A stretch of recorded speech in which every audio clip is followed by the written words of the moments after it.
Now to the battle over property taxes. $400 million in relief for Ohioans is only a signature away. A slate of reform bills is now headed to Governor DeWine's desk. Annabelle Childers has details.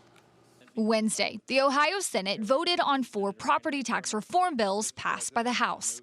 House Bills 129, 186, 309, and 335 tackle different angles of the property tax issue, including Ohio's 20 mil floor and inside millage collections.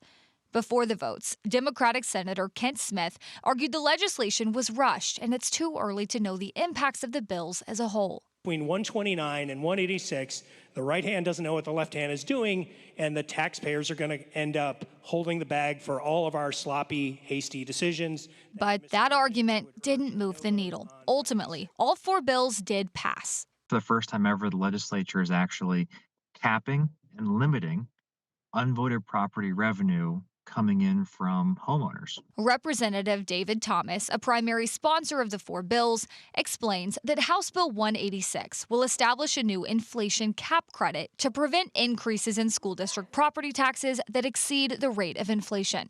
So if you've been paying a 30% increase to your school because of the 20 mil floor and inflation's only been, let's say, 8%, you're going to get a credit for the difference starting next year. That's savings for folks across the state of Ohio over the next 3 years alone is roughly $1.7 billion.